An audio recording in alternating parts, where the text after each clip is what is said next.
I told you bro, ataupun orang Kelantan raya kawan raya dah beberapa hari lepas minyak naik, lepas tu akan naik lagi kalau perang, dan terbukti ianya betul minyak naik lagi kali ni dan kawan rasa dia naik lagi.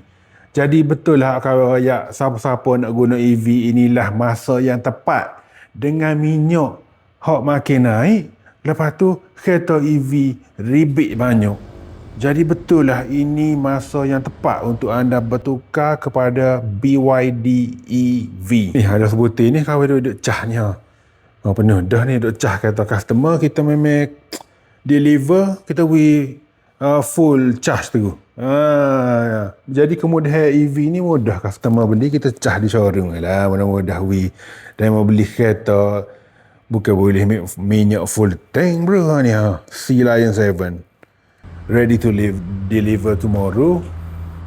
Jadi kepada anda yang masih teragak-ragak untuk mencuba EV, boleh mari sini. Saya cuba yakinkan anda.